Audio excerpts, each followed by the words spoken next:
नाराज हो मुझसे? तुम्हें मालूम है कि मैं तुमसे नाराज नहीं हो सकता। अगर मैं कोई गलती करता हूँ तब भी नहीं?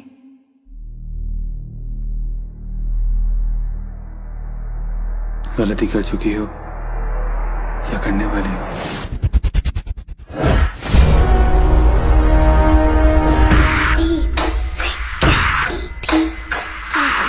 घर जो होते हैं उनमें रूहें होती हैं। कितना सुकून है ना यहाँ पे। मुझे तो वहशत हो रही है सुकून से।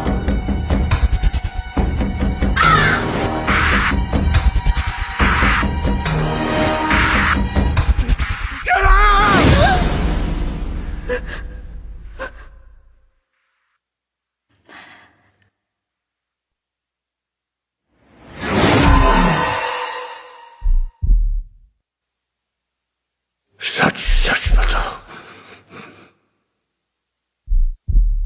ये परी कौन है?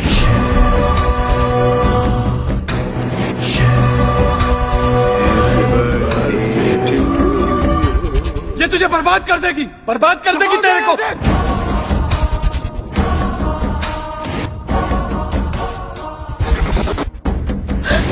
तुम्हारे घर में कुछ है?